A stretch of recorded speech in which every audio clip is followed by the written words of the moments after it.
तो welcome friends, मेरा नाम है आसिम और मैं यहाँ पे आपको पढ़ाने जा रहा हूँ बायोलॉजी के कुछ चैप्टर्स के बारे में। जैसे अनुवांशिकता चैप्टर जो है उसके बारे में हम लोग बात करेंगे यहाँ पे।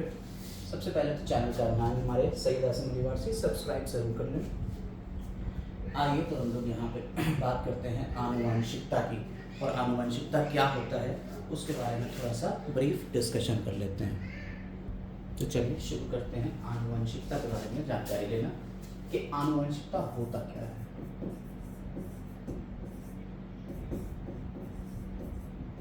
आनुवंशिकता का मतलब है हेरिडिटी, यानी कि जैसे कुछ कैरेक्टर्स जो होते हैं हमारे पेरेंट्स से उनके ऑफस्प्रिंग में आते हैं, यानी कि माँ बाप से उनके बच्चों में कुछ कैरेक्टर्स आते हैं। तो ये कैरेक्टर्स कैसे आते हैं, इस पूरे प्रोसेस को कहते हैं इनहेरिटेंस। और ये जो कैरेक्टर्स का आना है आनुवांशिकता कहलाता है। एक जनरेशन से दूसरी जनरेशन में कैरेक्टर्स का आना, जैसे आपकी नाक का जो स्ट्रक्चर है, जिस तरीके से नाक दिखती है, कहते हैं हमारे माँ बाप से मिलती जुलती नाक दिख रही है, तो वो जो चीज़ें हैं तो माँ बाप से उनके बच्चों में लक्षणों का आना क्या है, आनुवांशिकता है। तो मेंडल एक साइंटिस्ट थे, उन्होंने आनुवांशिकता के बारे में थोड़ी बातें कही हैं। तो आइए मेंडल के बारे में थोड़ी सी बात कर लेते हैं। मेंडल जो हैं ग्रेगर जॉन मेंडल, अभी हम पूरी चीज़ें दिखाएंगे भी आपको। Mendel, Gregor Johann Mendel, G J Mendel को हम आनुवंशिकता का जनक कहते हैं। क्या कहते हैं? आनुवंशिकता का, आनुवंशिकता का क्या कहा हमने? जनक कहा इनको, ग्रेगर जॉन मेंडल को आनुवंशिकता का जनक, यानी कि फादर ऑफ हेरिडिटी। आनुवंशिकता का जनक कौन थे? ग्रेगर जॉन मेंडल थे। इन्होंने मटर के पौधे के ऊपर अपने प्रयोग करे। किस पौधे के ऊपर? मटर के पौधे के ऊपर इन्होंने अपने प्रयोग किए। सबसे पहले थोड़ी बातें हम लोग यहाँ पे लिखी हुई देख लेते हैं। क्या क्या बातें आपकी लिखी हुई हैं वो देख लेते हैं। आनुवंशिकता, आनुवंशिकता यानी हेरिडिटी। हेरिडिटी क्या होती है? देखिए, वे लक्षण जो जनकों से संततियों में संचरित होते हैं आनुवंशिक लक्षण कहलाते हैं। यानी कि उनके माँ बाप, जनक कौन होते हैं? पेरेंट्स होते हैं। जनक कौन होते हैं? पेरेंट्स होते हैं। ठीक है, तो पेरेंट्स से जो लक्षण उनकी संतति, संतति कौन है? ऑफस्प्रिंग, यानी बच्चे,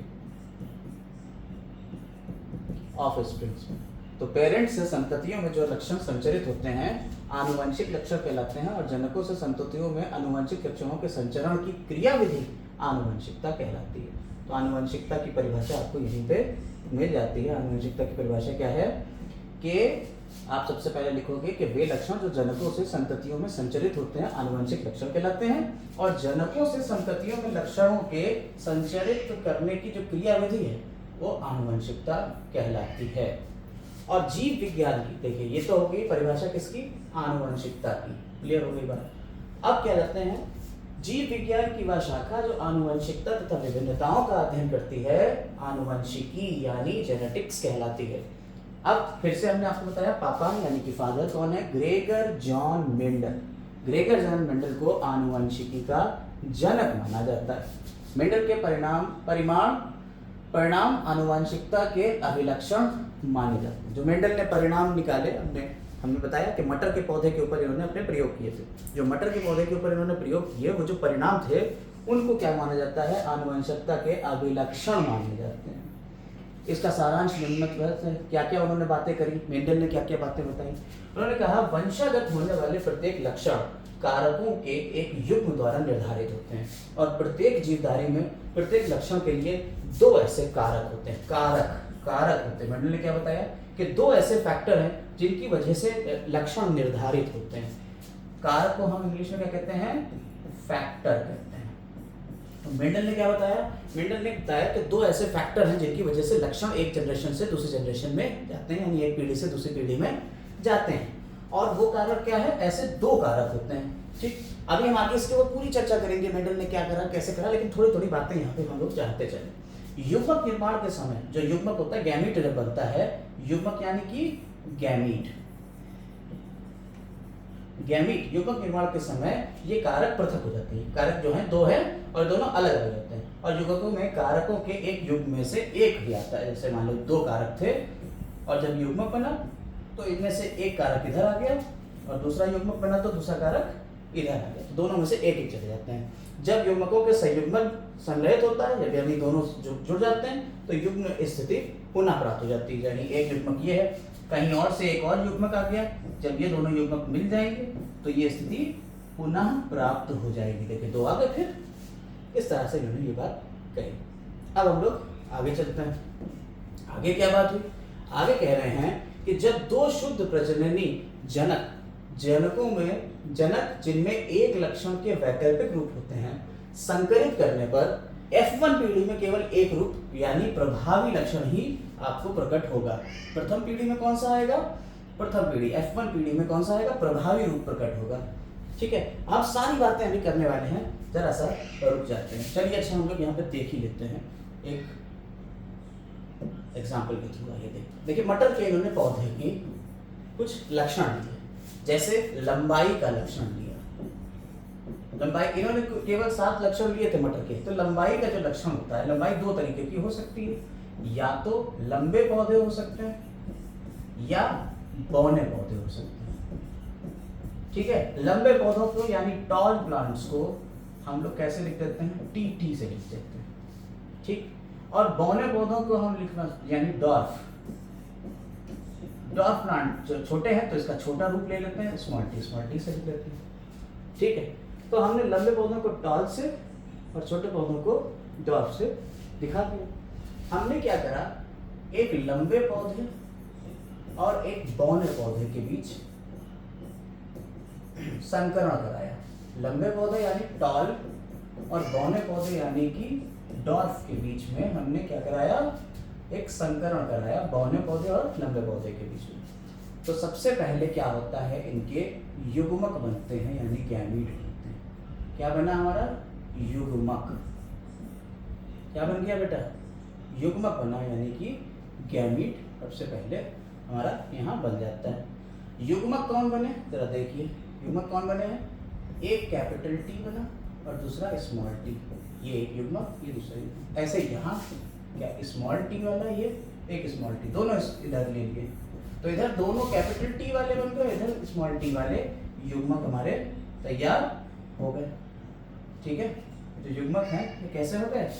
एक तरफ स्मॉल टी वाले, एक तरफ कैपिटल टी वाले। अब क्या होता है? अब इसका होता है क्रॉस। क्या कराया जाता है इसमें? क्रॉस कराया जाता है। तो पहले पीढ़ी का निर्माण होगा जब युग्मक का क्रॉस होगा यानी निषेचन होगा। क्या हो रहा है? निषेचन। तब यहाँ पे देखिए कैपिटल टी, स्मॉल टी और कैपिटल टी और स्मॉल टी। ये जो पीढ़ी आई, पहली पीढ़ी, इसे कह दिया हमने F1 पीढ़ी, फर्स्ट पीरियड जनरेशन, F1 पीढ़ी कह दिया। तो हमने जो क्रॉस कराया इन दोनों के बीच में, एक लंबे पौधे, शुद्ध लंबे और शुद्ध बौने पौधे के बीच में क्रॉस कराया, और F1 पीढ़ी में हमें कैसे मिल गए? सारे के सारे लंबे मिल गए पौधे। अब देखिए अगली F1 पीढ़ी से जब F2 पीढ़ी बनाएंगे तो F1 पीढ़ी के ही किन्हीं दो को उठा लेंगे, किन्हीं दो पौधों को ले लेंगे। मान लीजिए ये वाला है, ये लंबा है, लेकिन ये लंबा कैसा है? ये संकर। संकर का मतलब होता है हाइब्रिड, जिसमें एक कैपिटल वाला हो एक स्मॉल वाला हो, उसे हम क्या कह देते हैं? संकर कह देते हैं। तो हमारे क्या बन गए? ये संकर बन गए। ठीक है, ये भी संकर लंबा, ये भी, सारे के सारे लंबे हैं, लेकिन कैसे हैं? सारे के सारे संकर हैं, हाइब्रिड। ठीक है, इन्हीं में से किन्हीं दो पौधों को लेके हम क्रॉस को आगे बढ़ाएंगे। देखते हैं आगे कैसे बढ़ाएं। हमने इधर भी संकर लंबा लिया और इधर भी संकर लंबा लिया, वही F1 वाला। ठीक है, और इनके बीच क्रॉस कराया, यानी इधर कैपिटल टी स्मॉल टी वाला था, इधर भी कैपिटल टी स्मॉल टी वाला था। अब सबसे पहले जब क्रॉस कराएंगे तो सबसे पहले क्या होगा? ये युग्मक बनेंगे। क्या बनेंगे? युग्मक। तो इसके युग्मक बना लेते हैं, कैपिटल टी स्मॉल टी। इसके युग्मक देख लीजिए, वही अलग अलग हो जाएंगे, कैपिटल टी स्मॉल टी। इन्हीं को मेंडल ने कारक कहा था, जो अभी हमने शुरुआत कही थी कारक की, तो मेंडल ने इन्हीं को कारक कहा कि दो होते हैं, और जब युग्मक बनता है तो एक कारक देखिए अलग अलग आ गया, और जब संयुग्मन होता है यानी कि निषेचन हो रहा है तो कैपिटल टी देखिए यहाँ मिल गया, यहाँ कैपिटल टी स्मॉल टी मिल गया, यहाँ क्या हो जाएगा कैपिटल टी और स्मॉल टी, पहले कैपिटल लिखेंगे फिर स्मॉल लिखेंगे, स्मॉल बात पहले नहीं लिखेंगे, पहले कैपिटल लिखा जाता है, और यहाँ capital T sorry small T, समझ में आ गई बात। तो यहाँ क्या हुआ, ये शुद्ध लंबा मिला, शुद्ध लंबा। ये दोनों कैसे थे देखिए, मिला जुला है, जब मिला जुला हो उसे कहते हैं संकर, तो संकर है लेकिन कौन सा है, लंबा होगा, अभी लंबे का कॉन्सेप्ट भी बताएंगे। और ये शुद्ध बौना। तो अगर आप यहाँ पे ये देखें कि शुद्ध लंबा और शुद्ध बौना के, शुद्ध लंबा और शुद्ध बौना, शुद्ध लंबा कैपिटल टी, शुद्ध बौना स्मॉल टी है। और अगर हम यही बात करें, एक बीच में और भी आएगा, वो कौन होगा, संकर लंबा। संकर लंबा जो होगा वो कैपिटल टी स्मॉल टी है। बताइए शुद्ध लंबे कौन से कितने बन रहे हैं, एक बन रहा है चार में से, संकर लंबे कितने बन रहे हैं, दो बन रहे हैं चार में से, और शुद्ध बौने कितने बन रहे हैं, एक बन रहे हैं। लेकिन अगर हम कहें कि लंबे और बौने कौन कौन से हैं, तो आप कहेंगे तीन लंबे बन रहे हैं और एक बौना बन रहा है। समझ में आई। तो जब कभी हम इनके रूपों को देखें, जब कभी हम इनके रूपों को देखें और रूपों को देखने में हमें ये समझ में आए कि भाई साहब इसका जो रूप है, जो दृश्य रूप है, जो हमें बाहर से दिख रहा है, जैसे लंबा और बौना, ये सब बाहर से देखने पे हमें दिख रहा है ना, तो इसे कहते हैं दृश्य रूप, यानी कि फिनोटाइप। फिनोटाइप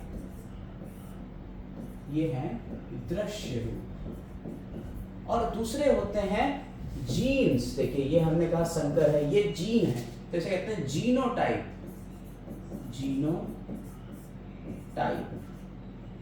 जीनोटाइप मतलब जीन रूप,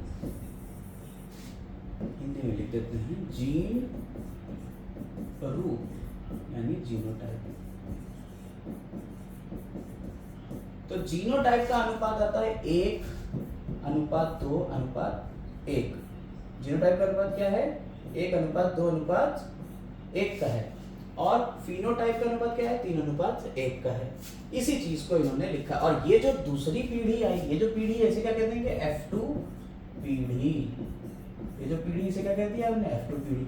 तो इससे पहले वाली पीढ़ी कौन सी थी, F1 पीढ़ी थी। F1 पीढ़ी हमने क्या करा, दो लंबे, शुद्ध लंबे और शुद्ध बौने के बीच क्रॉस कराया। F1 पीढ़ी में सारे के सारे संकर लंबे पौधे बहुत पैदा हुए, यानी संकर थे, सारे के सारे संकर थे। और जो दूसरी पीढ़ी हमने बनाई उसे हमने कह दिया F2 पीढ़ी। और F2 पीढ़ी को बनाने के लिए F1 पीढ़ी के किन्हीं दो पौधों को हमने लिया और उनके बीच क्रॉस कराया, तब यह हमारी F2 पीढ़ी आई। और F2 पीढ़ी आने में हमने कहा फिनोटाइप और जीनोटाइप अनुपात कितना होगा, तो फिनोटाइप यानी दृश्य रूप में लंबे और बौने के बीच अनुपात 3:1 का अनुपात आया। और जीनोटाइप यानी जीन रूप में 1:2:1 का अनुपात आता है। ठीक है, यहाँ तक बात हमें समझ में आ गई। इसी चीज को अब हम लोग जो पढ़ रहे थे वहां आ जाते हैं और देख लेते हैं क्या बात इन्होंने कही। जब दो शुद्ध प्रजननी जनक जिनमें एक लक्षण के वैकल्पिक रूप होते हैं, वैकल्पिक रूप मतलब ऑल्टरनेटिंग कैरेक्टर होंगे। वैकल्पिक रूप का मतलब क्या हुआ, ऑल्टरनेट, यानी कि एक कैपिटल टी है और दूसरा स्मॉल टू है। संकरित करने पर F1 पीढ़ी में केवल एक रूप मिलेगा, F1। देखिएगा शुद्ध प्रजननी है। जब शुद्ध प्रजननी थे कैपिटल टी स्मॉल टी वाले थे, दोनों वैकल्पिक थे, एक लंबा था एक बौना था। इनके बीच जब क्रॉस हुआ तो कैपिटल टी स्मॉल टी सारे के सारे कैसे हो गए, संकेत करने पर F1 पीढ़ी में केवल एक रूप, प्रभावी रूप दिख रहा है। लंबा प्रभावी था और छोटा प्रभावी नहीं था। हमने इसको एक तरीके से वापस समझाने की कोशिश करी है कि आप लोग दो भाई हैं और दो भाई हैं या दो बहनें, बड़ा भाई एक छोटा भाई या एक बड़ी बहन एक छोटी बहन। जब आपके घर में कोई नहीं है और एक टीवी है, उस पर आप दोनों लोग बैठे सामने देख रहे हैं, तो क्या होता है, जनरली हमारे घर में बड़े भाई वाली ही चीज़ें चलेंगी। फिर क्या होता है, कहीं अगर बड़ा भाई चला जाता है तब छोटे भाई प्रभावी होता है। तो क्या है, बड़ा भाई छोटे भाई को दबा के बैठा ले हुए, मारा नहीं लेकिन दबा के बैठा ले हुए कि नहीं चैनल तो हमारा वाला ही चलेगा टीवी पे। ऐसे ही जब बड़ा भाई चला जाएगा तो सिर्फ छोटा भाई मिला, जब सिर्फ छोटा भाई होगा तभी वो अपना चैनल दिखा पाएगा। वही चीज़ यहाँ हम लोग बता रहे हैं कि वो चीज़ जो हमें दिख रही है, पहले जो हमें दृश्य होगा, तो बड़े भाई की चीज़ दिख रही है यानी लंबा दिख रहा है, तो उसे कहते हैं प्रभावी। तो लंबा क्या हो गया, प्रभावी हो गया। और जो नहीं दिख रहा है, बौना, यहाँ नहीं दिखा ना, ये तो सब लंबे ही थे, जो नहीं दिखा उसे क्या कह दिया, अप्रभावी। ये बात समझ में आ गई। तो कह रहे हैं जब दो शुद्ध लोगों का, शुद्ध प्रजननी जनकों में एक लक्षण के वैकल्पिक रूप होते हैं, वैकल्पिक रूप मतलब एक लंबा है एक बौना, तो संकरित करने पर F1 पीढ़ी में केवल एक रूप मिल रहा है यानी लंबाई देखो दिख रहा है। जबकि इन संकरितों का जब स्वसंकरण कराते हैं, स्वसंकरण मतलब सेल्फ फर्टिलाइजेशन, यानी कि कैपिटल टी स्मॉल टी और कैपिटल टी स्मॉल टी, जब इनका कराएंगे दोबारा से तब हमें दोनों मिलेंगे।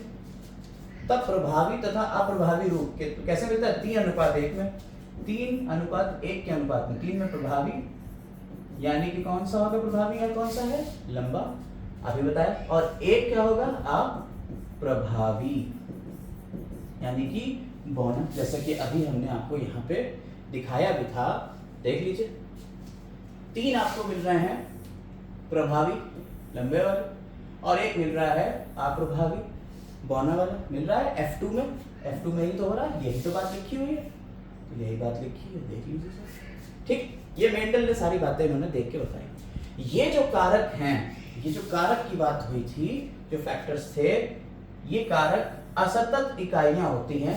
प्रभावी कारक F1 संततियों में अप्रभावी जो होते हैं वो F1 में छिपे रहते हैं। देखिए अप्रभावी है तो, लेकिन दिख नहीं रहा, छिपा हुआ है F1 में। समझ में आई बात है? अब देख लेते हैं, देखिए ये तो सारी मेंडल ने जो कार्य किए, कैसे किए, ये सारी बातें। अब बात कर लेते हैं मेंडल के बारे में थोड़ी सी। मेंडल कौन थे, क्या चीजें थी, देखिए। मेंडल यानी कि फादर ऑफ जेनेटिक्स, आनुवंशिकता के जनक यानी कि फादर ऑफ जेनेटिक्स कहलाते हैं।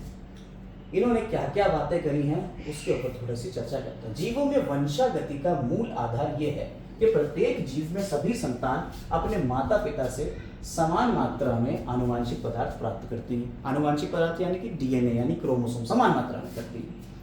हम जानते हैं कि यह आनुवंशिक पदार्थ डीएनए है।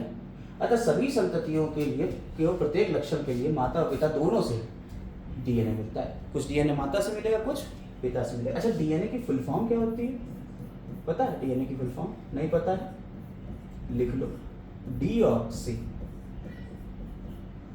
Ribo nucleic acid, deoxyribonucleic acid. ठीक, अब देखिए इन्होंने कहा कि ग्रेगर जॉन मेंडल आनुवंशिकता के जनक कहे जाते हैं।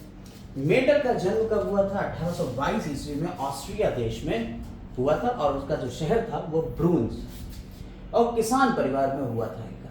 माध्यमिक शिक्षा लेने के बाद सन 1857 में मेंडल ब्रून शहर के एक गिरजाघर में पादरी हो गए। कहाँ पादरी हुए?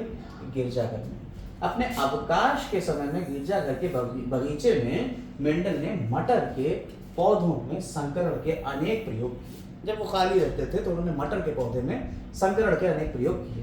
लगातार 8 वर्षों के कठिन परिश्रम के बाद इन प्रयोगों से प्राप्त निष्कर्षों के आधार पर मेंडल ने 1866 में आनुवंशिकता के नियमों की खोज की, किंतु उनके जीवन काल में वैज्ञानिकों ने इससे महत्व नहीं दिया और नहीं पहचाना इसके महत्व, क्योंकि वो जिंदा जब थे तो मेंडल की किसी ने बात नहीं मानी, वो मर गए बेचारे, तब मानी।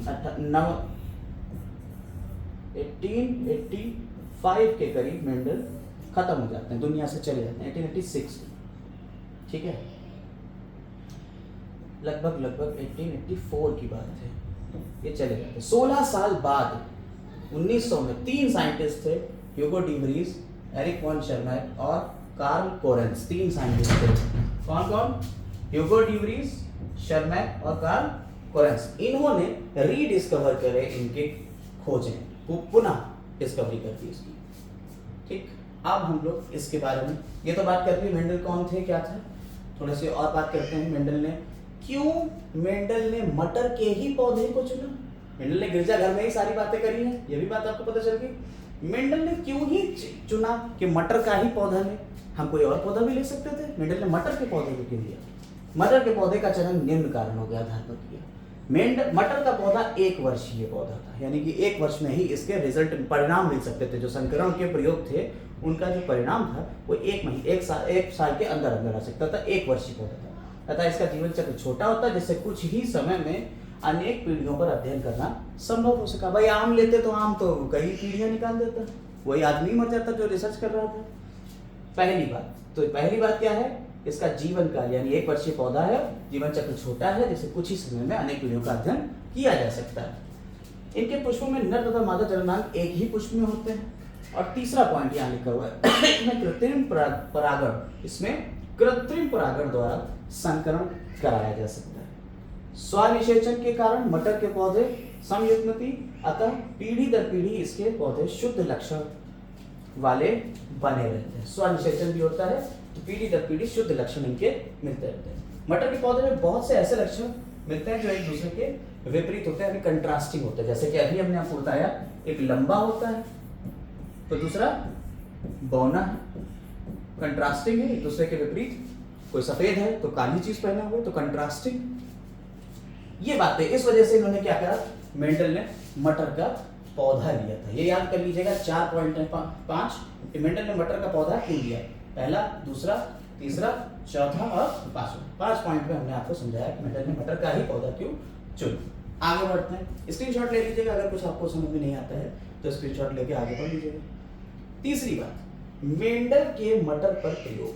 मेंडल ने मटर पर जो प्रयोग किए वो क्या प्रयोग थे और क्या पूरी बात थी। हालांकि हम आपको इसके प्रयोग बता चुके हैं, लेकिन फिर भी मेंडल के मटर पर प्रयोग जो थे वो देख लेते हैं। ठीक है, तो मेंडल के मटर पर जो प्रयोग थे वो क्या थे, आइए देख लीजिए इसको। सबसे पहले इन्होंने कौन सी मटर ली थी? उद्यान मटर ली थी, जिसका नाम पाइसम सेटाइवम था। उद्यान मटर ली थी। कौन सी मटर है? उद्यान मटर। अभी इसके ऊपर हम क्वेश्चंस भी कराएंगे। उसका नाम पाइसम सेटाइवम था। उन्होंने मटर के पौधों में 7 जोड़ी विपरीत लक्षणों की अध्ययन किया। अभी 7 जोड़ी लक्षण भी बताइए कौन कौन से थे। उन्होंने 2 विपरीत लक्षणों वाले मटर के पौधे में आर्टिफिशियल पॉलिनेशन द्वारा संकरण कराया, यानी कृत्रिम परागण कराया। इसके विपरीत लक्षणों को युग्म विकल्पी या एलिलोमॉर्फ कहते हैं। जो अलग अलग लक्षण होते हैं, जैसे एक लंबा हो गया, जैसे कैपिटल टी, एक बौना हो गया, स्मॉल टी, तो ये एक दूसरे के क्या है, युग्म विकल्पी हैं, एलिलोमॉर्फ हैं, विकल्पी हैं। ठीक है, लंबा और बौनेपन एक दूसरे के युग्म विकल्पी हैं, एलील्स हैं। मेंडल के प्रयोग में मेंडल के प्रयोग में लिए गए जनक पौधों के पैतृक पीढ़ी कहते हैं, उन्हें क्या कहते हैं, पेरेंट्स कहते हैं। जैसे अभी हमने जो प्रयोग कराया, उस प्रयोग में हमने जो यहाँ पे लिए थे, तो ये क्या थे, ये पैतृक थे, जनक थे, यानी पैतृक थे। समझ में आएगा? जबकि हम इसको पैतृक न करके और यहाँ आए तो ये पेरेंट्स थे। F1 के पहले वाले पेरेंट्स कहलाते हैं, उसके बाद फिर ऑफस्प्रिंग बनते रहते हैं। ठीक है, तो हमने क्या कहा, पैतृक कहा। ठीक, आइए फिर आगे बढ़ते हैं। पैतृक पीढ़ी कहते हैं, इसे P द्वारा निरूपित करते हैं। जनक पौधों में संकरण से बने संतति पौधे कहलाते हैं। प्रथम संतति F1 वाले कहलाते हैं और F से निरूपित करते हैं, और सेकंड वाले F2 से निरूपित करे जाएंगे। भाई F1 और F2 हो गए, पहली संतति की और दूसरी संतति की। अब बात कर लेते हैं कि साहब मेंडल ने जो 7 लक्षण लिए थे ना, इन्होंने कहा 7 जोड़ी विपरीत लक्षण, ये बड़ा इंपॉर्टेंट है, ये पूछ लिए जाते हैं कौन कौन से थे। देख लीजिए यहाँ पे 7 जोड़ी जो लक्षण थे वो आपको यहाँ दिख रहा है। हम इंग्लिश में बोल देते हैं seed colour seed shape, pot colour pot shape, flower colour flower position और प्लांट हाइट।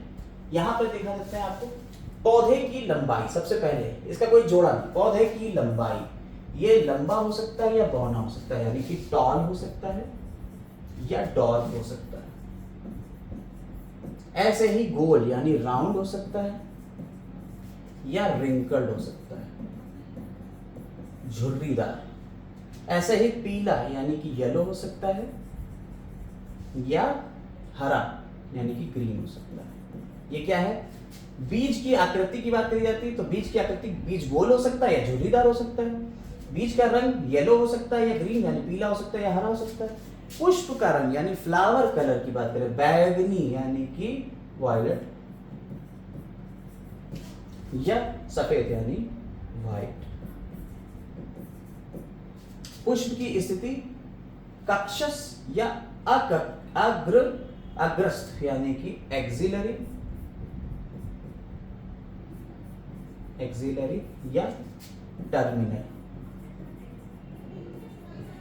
ठीक, ऐसे ही फली का रंग हरा या पीला। फली का रंग कैसा हो सकता है? या तो हरा हो सकता है यानी कि ग्रीन या पीला येलो। ऐसे ही फली की आकृति फैली हुई यानी कि इन्फ्लेटेड और सिकुड़ी यानी कॉन्स्ट्रिक्टेड। क्लियर हो गई बात? तो ये इसके 7 कैरेक्टर थे, आपको याद करना है। ये लक्षण हो गए, इसका प्रभावी और अप्रभावी 2 रूप है। लक्षण 7 है कौन से? पौधे की लंबाई, बीज की आकृति, बीज का रंग, पुष्प की रंग, पुष्प की स्थिति, फल की रंग, फल की आकृति। ठीक, ये देखिए जोड़े में बीज की आकृति, बीज का रंग, पुष्प का रंग, पुष्प की स्थिति, फली का रंग, फली की आकृति। तो ये क्या है? ये तो जोड़े में हो गए। ये बेचारा जोड़े में नहीं, तो पौधे की लंबाई, लंबा या बौना। बीज की आकृति की बात करें तो गोल बीज हो सकता है, झुर्रीदार बीज हो सकते हैं। बीज का रंग पीला हो सकता है या हरा। देखिए बीज का रंग में प्रभावी होता है पीला, जबकि फली का रंग में प्रभावी होता है हरा। देखिए पीला और हरा यहाँ पे भी है, पीला हरा यहाँ पे भी है। ध्यान दीजिएगा, यहाँ हरा रंग कैसा है? प्रभावी है, और यहाँ हरा रंग कैसा है? अप्रभावी है। ये याद रखिएगा। तो बीज का रंग अगर पीला है तो वो कैसा है? प्रभावी, और फली का रंग अगर पीला है तो वो कैसा है? अप्रभावी। क्लियर? ये हमें याद करना है, इसे बिल्कुल सही से रट लीजिएगा बिल्कुल। अब हम लोग आते हैं, ये 7 लक्षण हो गए। 7 लक्षण से क्वेश्चन पूछ लिया जाता है। पाइसम सटाइवम हमने लिया था, कौन सा था? उद्यान मटर। कौन सी मटर थी? उद्यान, मीठी मटर ना कर दीजिएगा। इसके बाद अब हम लोग आ जाते हैं मेंडल की टर्मिनोलॉजी यानी शब्दावली। जो अभी हम लोगों ने इतनी शब्दावली यूज की, उसको हम परिभाषाओं में कैसे बदलेंगे, उसकी परिभाषाएं कैसे बनाई जाए, आइए देखते हैं जल्दी से। प्रभावी अप्रभावी लक्षण किसे कहते हैं? प्रभावी, और किसे कहते हैं? अप्रभावी। जरा इसको भी देख लेते हैं। तो प्रभावी लक्षण क्या होते हैं? संकर करने पर प्रथम पीढ़ी F1 में 2 विरोधी लक्षणों में से जो लक्षण प्रकट होता है उसे प्रभावी कहते हैं, और जो छिपा रहता है उसे अप्रभावी कहेंगे। जैसे हमने कहा टॉल यानी लंबा और बौना, इसके बीच क्रॉस कराया था डॉर्फ। इनके बीच जब क्रॉस कराया तो F1 पीढ़ी में सारे के सारे लंबे आए थे, बौने तो नहीं आए थे। F1 में सबके सब लंबे आए थे। तो अगर लंबे आ रहे हैं तो बौना वाला कहाँ गया? तो छुप गया ना। तो जो लक्षण छुपा रहेगा F1 पीढ़ी में उसे क्या कहते हैं? अप्रभावी। और जो लक्षण छुपा नहीं रहेगा, जो दिखेगा, उसे प्रभावी लक्षण कहेंगे। तो ये समझ में आ गया आपको, प्रभावी और अप्रभावी समझ में आ गया। अब दूसरा आता है उदाहरण, जैसे शुद्ध लंबे और शुद्ध बौने पीढ़ी से संकरण किया था तो F1 पीढ़ी में लंबे प्रकट होते हैं, बौनापन जो है वो नहीं। तो बौनापन क्या हो गया? अप्रभावी, और लंबापन क्या हो गया? प्रभावी। एलील या एलिलोमॉर्फ, अभी हमने आपको ये भी बताया था एलील या एलिलोमॉर्फ किसे होते हैं। तो ये जोड़ी में स्थित 2 विरोधी या विपरीत लक्षण हैं। जैसे लंबापन और बौनापन, फूल के लिए हमने बताया लाल और सफेद, ठीक है। ऐसे ही समयुग्मजी यानी होमोजाइगस, अगर हमने कहा कैपिटल टी दोनों में एक सा आ रहा है तो वो हो गया समयुग्मजी। स्मॉल टी आ रहा है, समयुग्मजी। और अगर कैपिटल टी स्मॉल टी आ गया, विषम युग्मजी। समझ में आई बात?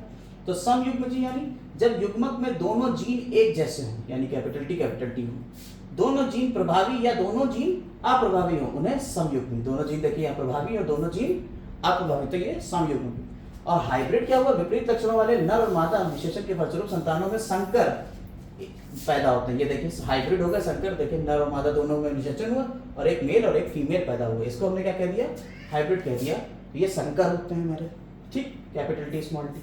अगला देखिए इसी में कुछ और भी चीजें आती हैं, उसको भी देख लेते हैं। देखिए कुछ और चीजें हैं, परिभाषा है डायरेक्ट याद करने वाली। विषम युग्म जी, अभी बताया हमने आपको कैपिटल टी स्मॉल टी को। विषम युग्म जी जब एक जोड़ी जीन में एक प्रभावी तथा दूसरा अप्रभावी, देखिए एक प्रभावी और दूसरा अप्रभावी है, तो ये विषम युग्म जी हो गए। एक संकर संकरण यानी मोनो हाइब्रिड क्रॉस, जब एक जोड़ी विपरीत लक्षणों वाले नर और मादा में संकरण को एक संकर संकरण कहते हैं। एक जोड़ी है तो उसे हम मोनो हाइब्रिड क्रॉस कहेंगे, एक संकर संकरण, ठीक। अगर हम राउंड येलो, अभी कराएंगे क्रॉस, राउंड येलो और रिंकल्ड ग्रीन, यानी कि राउंड येलो, देखिए दो आ गए, रिंकल्ड ग्रीन,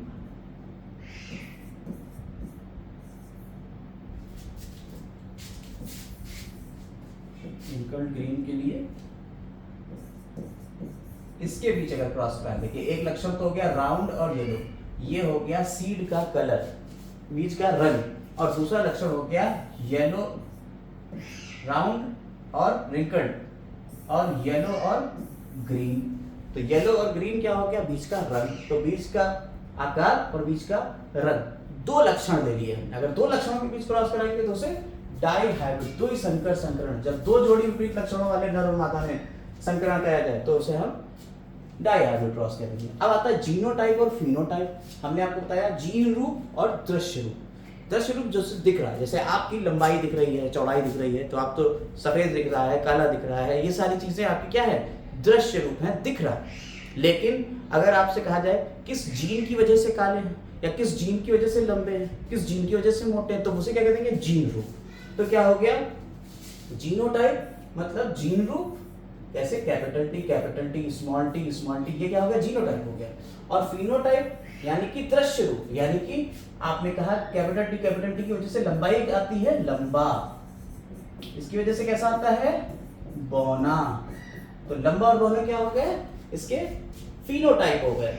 और कैपिटल टी स्मॉल टी क्या हो गए, इसके जीनोटाइप हो गए। बैक क्रॉस क्या होता है, ये भी याद कर लीजिए। अगर मान लीजिए हमने क्रॉस कराया कैपिटल टी स्मॉल टी का, और बना हमारा कैपिटल टी स्मॉल टी, और अगर इसी से फिर से हम इसके पेरेंट्स से क्रॉस कराते हैं, इसे हम कह देते हैं बैक क्रॉस। संकर संतानों, संकर संतान हुई है, संकर संतानों तथा उनके जनकों में होने वाला क्रॉस बैक क्रॉस कहलाता है, यानी संकर पूर्वज संकरण कहलाता है। क्लियर हो गई बात? यहां तक बात क्लियर हो गई हो तो अब हम लोग आगे बढ़े, स्क्रीनशॉट लेते रहिएगा साथ साथ में। अब बात करते हैं मेंडल के नियमों की। लेकिन अगर मेंडल के नियम पढ़ना है तो हम सबसे पहले आपको फिर से एक बार ये बताना चाहेंगे क्रॉस। देखिए हमने पहला क्रॉस तो ये कराया था, मोनोहाइब्रिड क्रॉस था, एक संकर संकरण था, क्योंकि हमने एक लक्षण लिया था लंबाई, और उसके बीच हमने क्रॉस करा दिया था। लंबाई में क्रॉस कराया, लंबे और बौने पौधे के, शुद्ध लंबे और शुद्ध बौने के पौधे के बीच क्रॉस कराया। F1 पीढ़ी में सारे के सारे संकर लंबे पौधे ही मिले। दूसरा हमने जब F1 पीढ़ी के ही दो लक्षणों को लिया और दोनों के बीच क्रॉस कराया, F1 पीढ़ी के ही दो पौधों के बीच क्रॉस कराया, उसे कहते हैं स्वसंकरण। इसे क्या कहते हैं, स्वसंकरण, सेल्फ क्रॉसिंग। ठीक है, जब स्वसंकरण करा दिया तब क्या हुआ, हमने देखा कि F2 पीढ़ी में इस तरह से मिले, 3 लंबे और एक बौना मिला। जीन रूप इसका क्या आया, 1:2:1 आया। कैपिटल टी स्मॉल टी यही आया। यहां तक तो बात पूरी क्लियर थी। लेकिन अब एक क्रॉस हम लोग और करने जा रहे हैं, और वो क्रॉस बड़ा ही इंपॉर्टेंट है, बड़ा ही बढ़िया है। आप देखिए जरा उसको ध्यान से। हमने क्या करा, हमने 2 लक्षण लिए। अभी देखिए जैसा कि हमने आपको बताया था कि लक्षणों को हमने यहाँ पे आपको बताया था।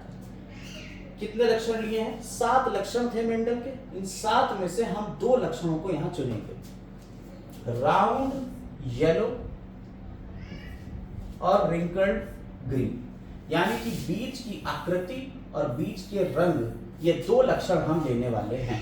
ले लें, चलिए आइए देखते हैं। देखिए हमने यहाँ बीज की आकृति और बीज का रंग, बीज की आकृति और बीज का रंग, बीज का रंग, ये दो लक्षण हैं। बीज की आकृति हमने आपको बताई दो तरीके की हो सकती है। एक इसकी प्रभावी लक्षण है राउंड, यानी कि गोल, और इसका अप्रभावी लक्षण है रिंकल्ड, यानी कि झुर्रीदार। ऐसे ही बीज का रंग हमने बताया दो हो सकते हैं, येलो यानी कि पीला, ठीक है, येलो यानी कि पीला, और दूसरा हमने क्या बताया, ग्रीन यानी कि हरा। तो ये क्या है, इसका अप्रभावी, ये इसका अप्रभावी, ये इसका प्रभावी, ये इसका प्रभावी। हम इन दोनों को एक साथ ले लेंगे और इन दोनों को एक साथ ले लेंगे, यानी कि एक तरफ हम प्रभावी वाले दोनों ले लेंगे और एक तरफ अप्रभावी वाले दोनों ले लेंगे।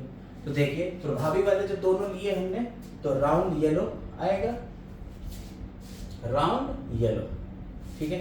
हम इसको छोटा कर लेते हैं और छोटा करके इसको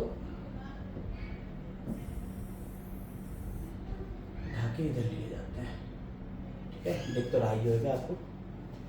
अब हम इसका क्या करते हैं, इधर राउंड येलो और रिंकल्ड ग्रीन, इनके बीच क्रॉस कराएंगे। राउंड के लिए कैपिटल आर, येलो के लिए कैपिटल आर, रिंकल्ड के लिए स्मॉल आर, ग्रीन के लिए स्मॉल वाई, ये ठीक, समझ में आई बात। तो हमने दो लक्षणों के बीच क्रॉस करा रहे हैं, इसीलिए इसे हम डाई हाइब्रिड क्रॉस कहते हैं। क्या कहते हैं हम इसे, डाई हाइब्रिड क्रॉस।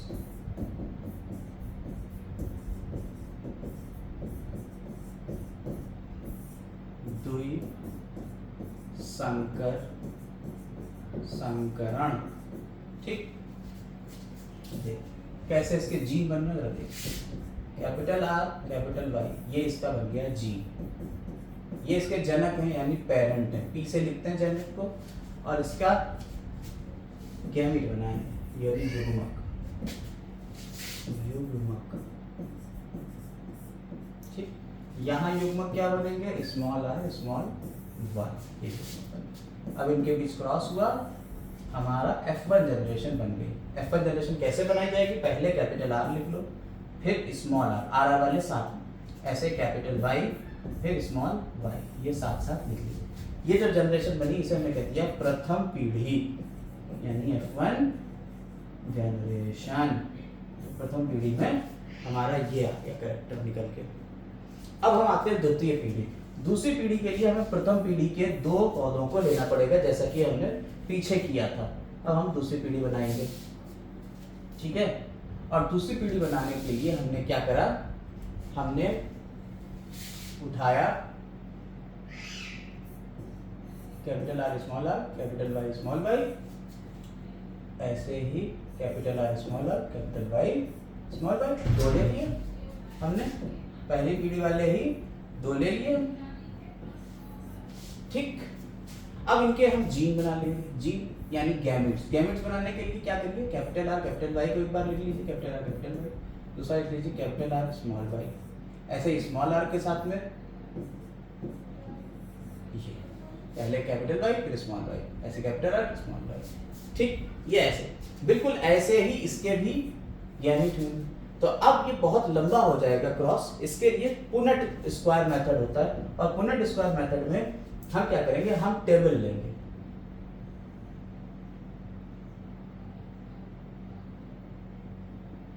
हम एक टेबल लेंगे और इस टेबल को हम थोड़ा बड़ा कर लेते हैं।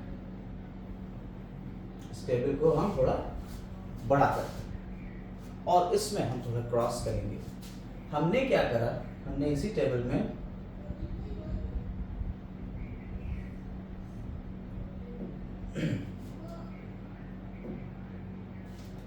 हमने क्या करा, इसको थोड़ा सा इसको एक्सटेंड कर लिया।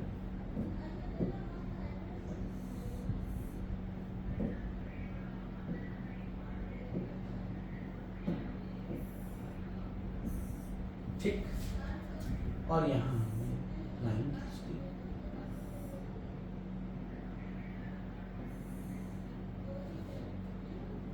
थोड़ा सा गड़बड़ होता है,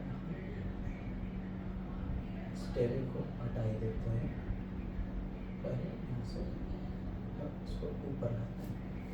देख, इसको थोड़ा छोटा कर लेते हैं और इसको इधर लिए जाते हैं, शिफ्ट कर लेते हैं। जो हमारे ये थे गैमीट, इनको हम इधर शिफ्ट कर लेते हैं थोड़ा सा छोटा करके। ठीक है, ठीक, या अब हम अपनी टेबल इसमें डाल देते हैं।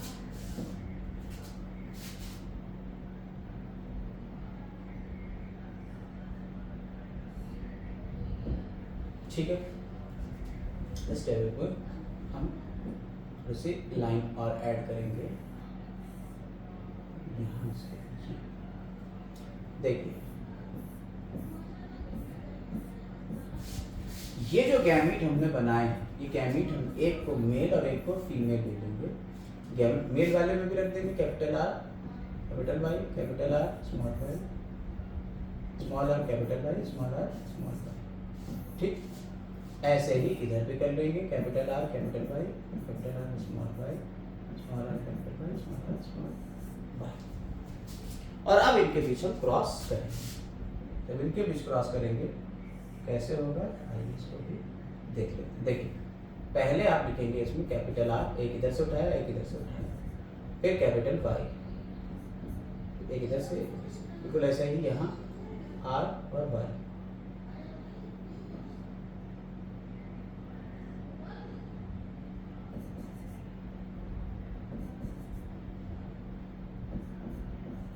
एक इधर से और एक इधर से, बिल्कुल ऐसे ही यहाँ capital R, small R, capital R, sorry,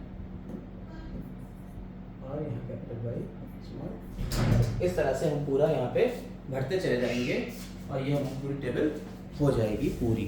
आइए देख लेते हैं इसके आगे क्या। देखिए, इस तरह से आगे बढ़ता चला जाएगा। आपने कहा कि आप ऐसे ही इधर से उठाएंगे कैपिटल आर, एक इधर से उठाया कैपिटल आर, इधर से कैपिटल पहले, फिर इधर से स्मॉल पहले, फिर इधर से कैपिटल आर, फिर इधर से कैपिटल आर, फिर इधर से स्मॉल, फिर इधर से स्मॉल, फिर इधर से कैपिटल आर, इधर से, यहाँ से स्मॉल, फिर कैपिटल, जहाँ पहले कैपिटल होगा पहले कैपिटल आएगा, फिर स्मॉल आएगा। इस तरह से पूरी टेबल आप भर देंगे।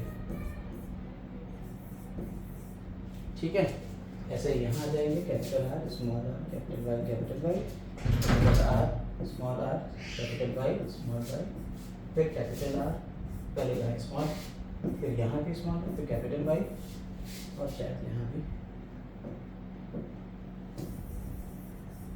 ठीक है, कैपिटल वाई आ जाएगा, ये कैपिटल है।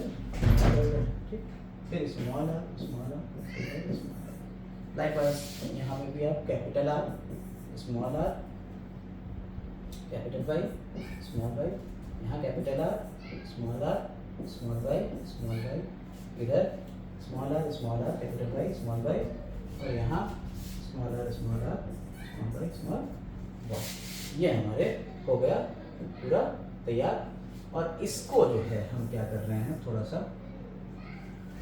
छोटा कर लेते हैं।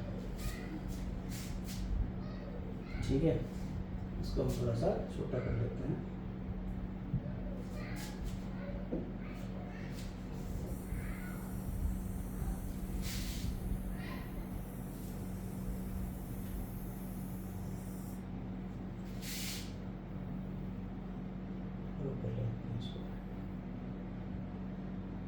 ठीक, चलो देख लेते हैं।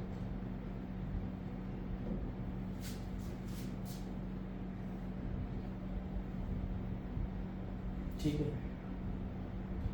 यही है।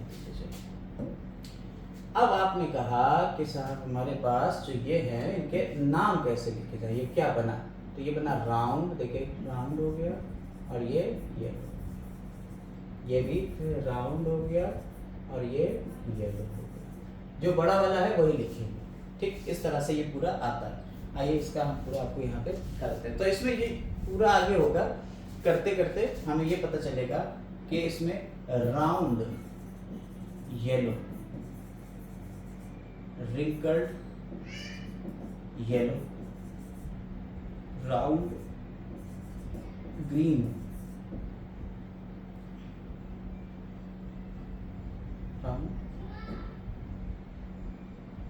round yellow, wrinkled green, ऐसे ही wrinkled येलो, दो के हैं, राउंड येलो और रिंकल्ड ग्रीन से हमने शुरू किया था।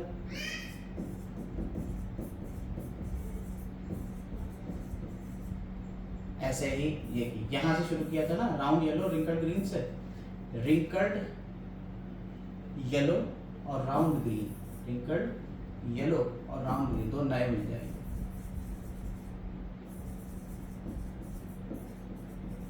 ये दो नए मिल जाएंगे। आइए इसमें क्या होता है, ये 9:3:3:1 के रेशियो में ये होते हैं। इसको यहाँ देख लेते हैं, हमने यहाँ पे पूरा दिखाया। तो मेंडल के जो नियम थे, पहले फिर से एक बार यहाँ पर जाते हैं और यहाँ देखते हैं कि मेंडल के जो नियम थे उनको पढ़ने के लिए हमें चाहिए क्या क्या। सबसे पहले आपने कहा कि हमारा ये एक संकर संकरण था, ठीक, फिर इसके बाद इसकी F2 जनरेशन आ गई थी, फिर हमने क्या करा, द्वि संकर संकरण कराया, ये पहली जनरेशन थी, फिर ये इसकी दूसरी जनरेशन ये वाली है, ये दूसरी जनरेशन थी। इसमें टोटल 16 पौधे बनते हैं और 16 में 9 राउंड येलो यानी कि गोल पीले होंगे, एक झुर्रीदार हरा होगा, ठीक, एक झुर्रीदार पीला होगा, एक गोल हरा होगा, ये 3 होंगे। तो इस तरह से ये पूरे 16 हो जाते हैं, 9 3 3 1, टोटल 16 हो गए। ये डाई हाइब्रिड क्रॉस था, यानी द्वि संकर संकरण था, और इसी से 3 नियम बनते हैं। मेंडल के 3 नियम बनते हैं। मेंडल का जो पहला नियम है वो ये कहता है, प्रभाविता का नियम। वो क्या कहता है, देखिए साहब, सुनिए और समझिए, बिल्कुल एग्जैक्ट यही याद रखिएगा। प्रभाविता का नियम कहता क्या है? प्रभाविता का नियम ये कहता है कि यदि इस नियम के अनुसार जब दो विपरीत लक्षणों वाले पौधों में संकरण कराया जाता है तो प्रथम संतानीय पीढ़ी में एक लक्षण दिखाई देता है तो दूसरा लक्षण छिपा रहता है। कैपिटल टी स्मॉल टी के बीच क्रॉस कराया जाता है तो कैपिटल टी स्मॉल टी मिलता है जो कि लंबे होते हैं। बौना छुप गया, जो नहीं दिखता उसे अप्रभावी लक्षण कहते हैं, जो दिख जाता है उसे प्रभावी लक्षण कहते हैं, और ये नियम प्रभाविता का नियम कहलाता है। इस नियम के अनुसार आपको ये सब बातें पता चलती है प्रभाविता के। तो पहला नियम आप सीधे तैयार करेंगे, बोर्ड में ऐसे ही पूछा जाता है। ये आपको संकरण बनाना पड़ेगा। देखिए, शुद्ध लंबे पौधे और शुद्ध बौने पौधे के बीच क्रॉस कराया गया, संकरण कराया गया, सभी लंबे पौधे आए F1 में, और F2 पीढ़ी में देखिए 3:1 के अनुपात में ये आए हैं। तो यहाँ पहली पीढ़ी में सभी पौधे T1 जीन उपस्थित होने के कारण असूत्रीय विभाजन द्वारा युग्मकों का निर्माण होता है। इन पौधों में स्वपरागण द्वारा निषेचन कराने पर दूसरी पीढ़ी में 3 प्रकार के लक्षण। ये इसका क्या है, explanation. Capital T small T, capital T small T वाले लंबे और बौने पौधे के बीच 3:1 का अनुपात रहता है, 3:1 का अनुपात रहता है। बिल्कुल सही था, सब बातें बढ़िया थी। दूसरा नियम जो आता है वो है पृथक्करण का नियम। दूसरा नियम क्या है, ये तो पहला नियम है। पहला नियम पढ़ने के लिए करने के लिए आपको क्या करना पड़ेगा, पहले आपको ये नियम लिखना पड़ेगा, पूरा परिभाषा याद करेंगे इसकी। दूसरी बात ये लिखेंगे तब आपका एक पहला नियम पूरा होगा। दूसरा नियम पृथक्करण का नियम है। पृथक्करण का नियम जो होगा उसमें क्या होगा, ये नियम युग्मक निर्माण के समय जोड़ों के जीन्स पृथक हो जाते हैं। जोड़ों के जीन्स जो है वो क्या हो जाएंगे, पृथक हो जाएंगे। और युग्मक में प्रत्येक जीन जोड़े में एक ही जीन पहुंचता है, अर्थात युग्मकों में प्रत्येक लक्षण के लिए एक ही जीन होता है। इसे क्या कहते हैं? युग्मकों की शुद्धता का नियम भी कहते हैं या पृथक्करण का नियम कहते हैं। और इसके लिए आपको एक और क्रॉस करा के दिखाना पड़ेगा। तो सबसे पहले तो आपने ये सेकंड लॉ याद कर लिया, दूसरा नियम याद कर लिया। दूसरा नियम याद करने के बाद आप क्या करोगे? एक क्रॉस करके इन्हें दिखाओगे। वही पहले वाले का आगे बढ़ाना है, इन्होंने कर दिया है ये लाल वाला। तो F1 पीढ़ी और F2 पीढ़ी तक जाना है, ठीक। व्याख्या क्या कर रहा है इसकी व्याख्या ये कर रहे हैं कि जब लाल रंग, देखिए इन्होंने लाल रंग और सफेद रंग के बीच क्रॉस कराया और ये वाले मिले, और जब इसका क्या कराएंगे? F2 पीढ़ी में देखेंगे। जब इसकी F2 पीढ़ी में देखेंगे तो कैपिटल R स्मॉल r और कैपिटल R स्मॉल r के बीच में क्रॉस होगा, तो क्या मिलेगा? Capital R capital R, capital R small r, capital R small r और स्मॉल r स्मॉल r। तो ये कितने मिले? एक। ये कितने मिले? दो। ये कितने मिले? एक। ये हाइब्रिड कहलाएंगे, संकर। तो आर लाल रंग पुष्प वाले पौधे होते हैं F1 पीढ़ी में। F1 पीढ़ी में तो ये मिल गया, ये F1 पीढ़ी आपको दिख रही। और युग्मक निर्माण के समय कैपिटल R स्मॉल r अलग अलग हो जाते हैं। प्रत्येक युग्मक में इनमें से केवल एक जीन पहुंचता है। युग्मकों के संयुग्मन से F2 पीढ़ी में लाल एवं सफेद रंग के बीच 3:1। देखिए ये 3 कैसे हो जाएंगे? लाल। और ये कैसे हो जाएगा? सफेद। तो 3 लाल और 1 सफेद इस अनुपात में मिले। चित्र में आपको ये दिखाया जा चुका है, तुलनात्मक अध्ययन कर दिया, ठीक। तो इस समय ये पृथक्करण हो जाएगा, इनका अलग अलग हो जाएगा गैमेट फॉर्मेशन के टाइम पे। अब आता है तीसरा नियम, और तीसरा नियम कहलाता है इंडिपेंडेंट असॉर्टमेंट। और ये नियम की भी ये पूरी परिभाषा आपको याद करना पड़ेगी। 2 या 2 से अधिक तुलनात्मक लक्षणों वाले जीनों के जोड़ों के जीन्स एक दूसरे से स्वतंत्र होकर युग्मकों में आ जाते हैं, और निषेचन के समय युग्मक आपस में अनियमित ढंग से संयोजित हो जाते हैं। इससे फलस्वरूप नए संयोग बनते हैं। आपने देखा, क्या देखा आपने?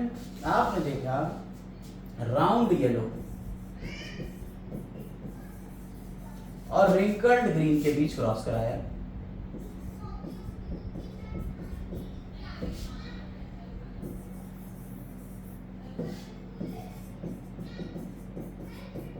रिंकल्ड ग्रीन के बीच आपने क्रॉस कराया, और क्रॉस करने पे आपको F2 पीढ़ी में क्या क्या मिले थे? F2 पीढ़ी में राउंड येलो मिला था, रिंकल्ड ग्रीन मिला था, लेकिन 2 और चीजें मिली थी। क्या मिला था?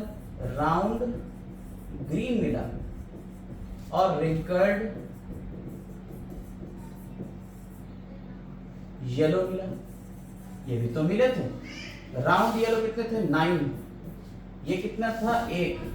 ये 3:3 में थे, तो 9:3:3:1 इस तरह से मिला। तो हमें याद आया। तो इसके फलस्वरूप नए संयोग नहीं बन गए, 2 बनाए, 2 से चले थे और 2 नए संयोग हमारे मिल गए। तो क्या हुआ? इसे कहते हैं स्वतंत्र अपव्यूहन का नियम। और इसमें अगर आप गौर से देखें तो स्वतंत्र अपव्यूहन के नियम को यहाँ पे सही से हमने पूरा दिखा दिया, पूरा लेके दिखाया होगा। जो अभी पीछे करके दिखाया था वो पूरा है। देखिए राउंड येलो रिंकल्ड ग्रीन से हमने शुरू किया, राउंड येलो और रिंकल्ड ग्रीन से शुरू करा है। इसके F1 जनरेशन ये बनी, F1 पीढ़ी, और F1 पीढ़ी से F2 पीढ़ी में ये आ गए। ये जो आए ये कैसे आए? ये देखिए round yellow, round green, wrinkled yellow और रिंकल्ड ग्रीन। 9:3:3:1 का अनुपात है। ये कैसा अनुपात है? फिनोटाइप है, फिनोटाइप अनुपात। इसकी व्याख्या यहाँ लिखी हुई कि F1 पीढ़ी में तो आपके सभी के सभी संकर थे, पीले गोल बीज वाले थे। F1 में ये वाले पीले गोल बीज वाले, लेकिन F2 पीढ़ी में 4 मिल गए। ये 4 मिल गए, round yellow, round green, wrinkled yellow और रिंकल्ड ग्रीन, ये 4 मिल गए। यही व्याख्या है।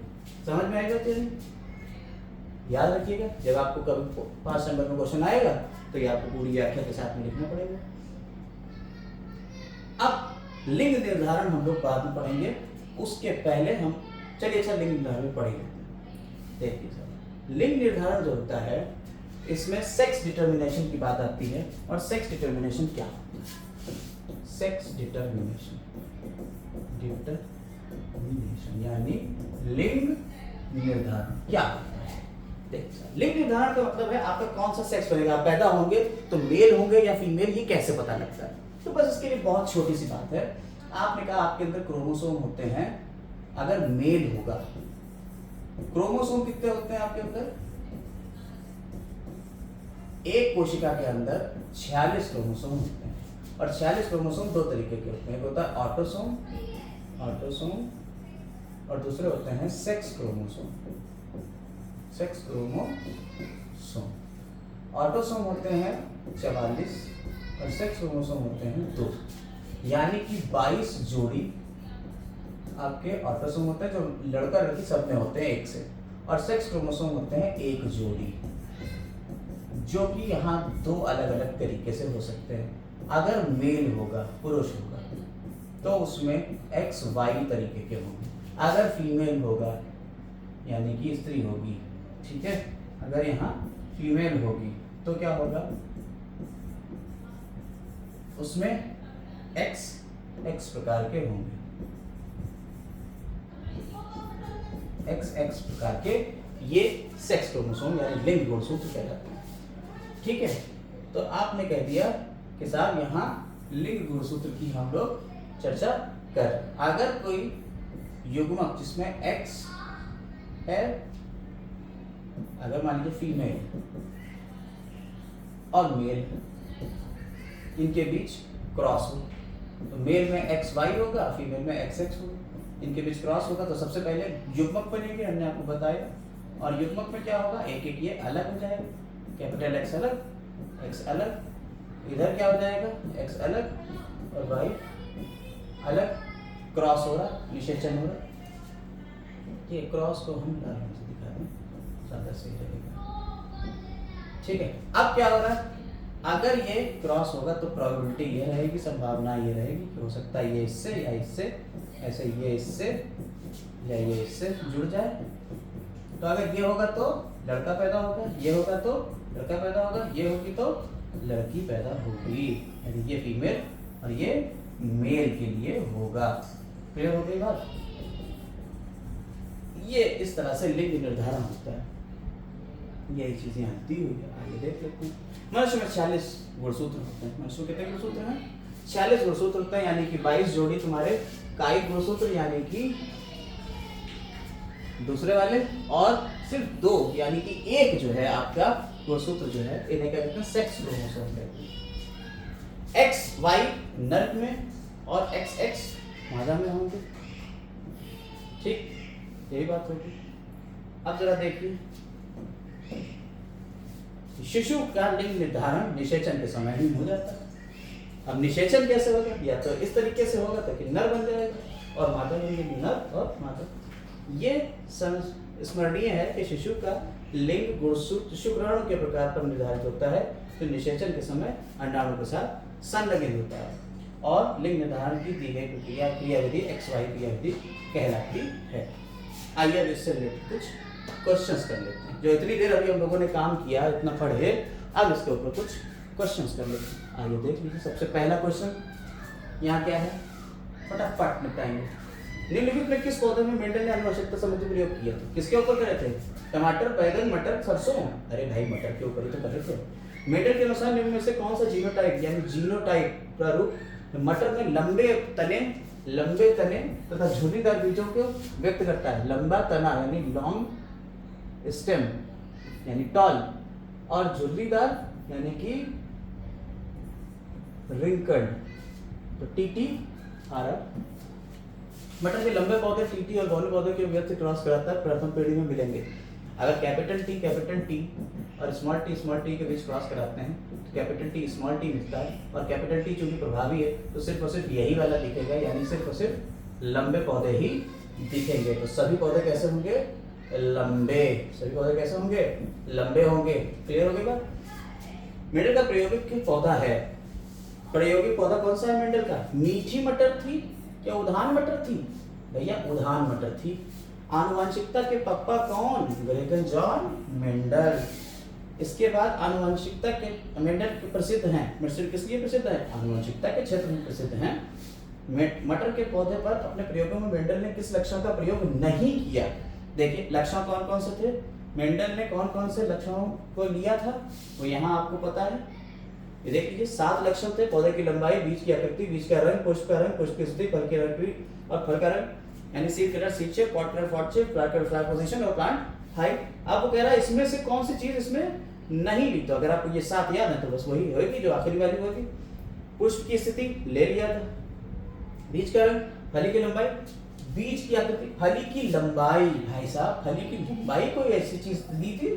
फली की लंबाई जैसा तो कोई चीज उन्होंने ली ही नहीं थी, तो यही नहीं लिया था। बाकी ये वाला भी लिया था, ये भी लिया था और ये भी उन्होंने लिया था अपने प्रयोग में। ठीक, यही क्वेश्चन का आंसर हो गया। क्लियर हो गई बात? आइए अगला क्वेश्चन देख लेते हैं। निम्न में कौन सा जीनोटाइप शुद्ध गोल बीजों को प्रदर्शित करता है? शुद्ध गोल यानी कि प्योर राउंड वाला, कौन सा जीनोटाइप प्योर राउंड को प्रदर्शित करेगा? शुद्ध गोल ये है। युग्मनज में गुणसूत्रों की संख्या होती है, युग्मनज यानी कि गैमीट में कितनी होती है? एक्सी होंगे। मेंडल के अनुसार मटर के बौने पौधे का जीनोटाइप है, बौने पौधे का जीनोटाइप क्या होगा? स्मॉल टी, यही तो होता है। एक मेंडलियन प्रयोग में मेंडल के लंबे पौधे जिस पर बैगनी पुष्प थे, लंबा पौधा था जिस पे कैसे थे? बैगनी पुष्प, लॉन्ग येलो। क्रॉस मटर के बौने पौधे जिस पर सफेद थे, शॉर्ट और सफेद। ठीक है, कराया गया। संतति में सभी पौधे बैगनी पुष्प वाले थे। F1 में लगभग आधे बौने थे। इसके अनुसार लंबे पौधे आनुवंशिक ढांचा निम्नवत होगा। लंबे पौधों का ढांचा कैसा होगा? कह रहे हैं जब क्रॉस कराया गया संतति में सभी पौधे बैगनी पुष्प वाले, सारे के सारे कैसे थे? बैगनी पुष्प वाले थे। ठीक है, लेकिन इसके अनुसार लंबे पौधे आनुवंशिक ढांचा और आधे पौधे बौने थे, तो लंबे पौधों का ढांचा कैसा होगा? ये वाला होगा। ठीक है, याद रखिएगा, ये वाला आंसर आएगा। वॉयलेट के लिए WW में लिखें, ये वाला ढांचा आएगा। जीन पद का सर्वप्रथम प्रयोग किसने किया? याद रखिएगा, जॉनसन एक साइंटिस्ट थे, उन्होंने जीन का प्रयोग किया है। सबसे पहले जीन टर्म किसने लिया? जॉनसन। जब शुद्ध लंबे पौधे शुद्ध बौने पौधों के संकरण कराया जाता है तो प्रथम पीढ़ी में लंबे मटर के पौधे प्राप्त होते हैं, द्वितीय पीढ़ी में प्राप्त होते हैं शुद्ध भी लंबे, राइट? शुद्ध लंबे और शुद्ध बौने के बीच में कराया जाता है। तो F1 में तो सारे के सारे ये होते हैं, लेकिन F2 में ये भी होते हैं, ये वाले भी होते हैं और ये वाले भी होते हैं।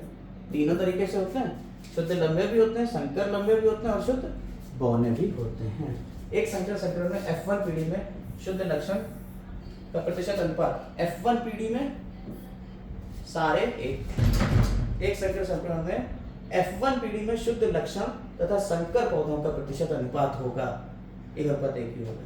ठीक है, याद रखिएगा। अब अगले वाले पे आते हैं, तो अगले वाले पे आया, देख लीजिए अगला। विपर्यासी लक्षणों का युग्म कहलाता है एलील्स। मैंने बताया आपको, जो अल्टरनेटिंग कैरेक्टर्स हैं उनका युग्म क्या कहलाता है? एलील्स कहलाता है।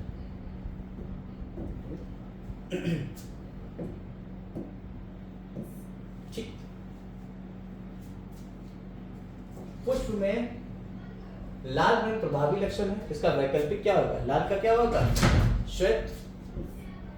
मनुष्य में गुणसूत्रों की संख्या कितनी होती है? 46।